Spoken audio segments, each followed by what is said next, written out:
மதுராந்தகம் அருகே அச்சரப்பாக்கம் அடுத்த அல்லனூர் பகுதியில் கடந்த செப்டம்பர் 16ஆம் தேதி தனியாக இருந்த குடிசை வீடு ஒன்று எரிந்து உள்ளே கருகிய நிலையில் சடலம் ஒன்று கிடந்தது. சடலத்தை கைப்பற்றி ஒரத்தி போலீசார் அரசு மருத்துவமனை சவக்கிடங்கிற்கு அனுப்பி வைத்தனர். ஜெனரேட்டர் வசதியுடன் காணப்பட்ட அந்த குடிசை வீடு ஆயனாவரத்தைச் சேர்ந்த சுரேஷ் என்ற ஜிம் மாஸ்டருக்கு சொந்தமானது என்பதை போலீசார் கண்டறிந்தனர். உள்ளே கருகிய நிலையில் சடலமாக கிடந்தது தனது சகோதரர் சுரேஷ் தான் என்று அவரது சகோதரி மரிய ஜெயஸ்ரீ என்பவர் ஒரத்தி போலீசாரிடம் புகார் அளித்து சடலத்தை பெற்று அடக்கம் செய்தார். சுரேஷ் உயிரிழந்து விட்டதாக கண்ணீர் அஞ்சலி போஸ்டர்களும் ஒட்டப்பட்டன.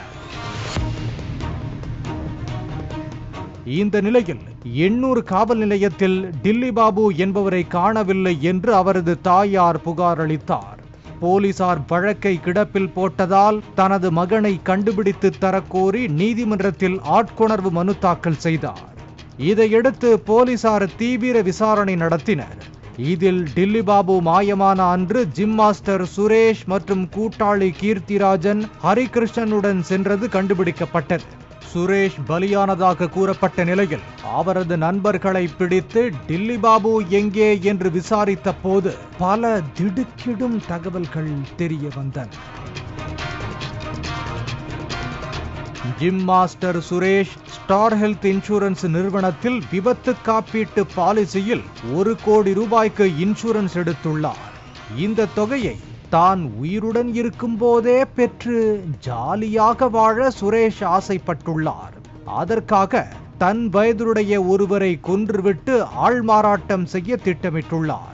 அதன்படி கடந்த 10 ஆண்டுகளுக்கு முன்பு தனது வீட்டில் வாடகைக்கு இருந்த டில்லி பாபு என்பவரை கொலை செய்ய தேர்ந்தெடுத்துள்ளார்.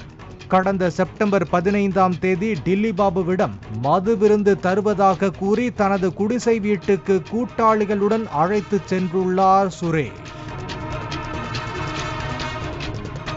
அங்கு வைத்து மூவரும் சேர்ந்து ஏற்கனவே திட்டமிட்டபடி டில்லி பாபுவின் கழுத்தை நெரித்து கொலை செய்து சடலத்துடன் குடிசைக்கு தீ வைத்து விட்டு தப்பி உள்ளனர்.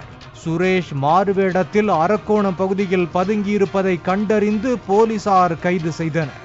1 கோடி ரூபாய் இன்சூரன்ஸ் பணத்தை பெற அப்பாவியான டில்லி பாபுவை கொன்றதை சுரேஷ் ஒப்புக்கொண்டார்.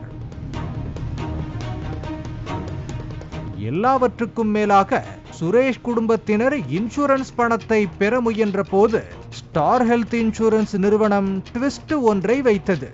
சுரேஷ் இறப்பை விபத்து என்று கூறாமல் தற்கொலை என போலீசார் வழக்கு பதிவு செய்ததால் இன்சூரன்ஸ் நிறுவனத்திடம் இருந்து 1 ரூபாய் கூட பெற முடியாமல் போனதும் விசாரணையில் தெரிய வந்தது.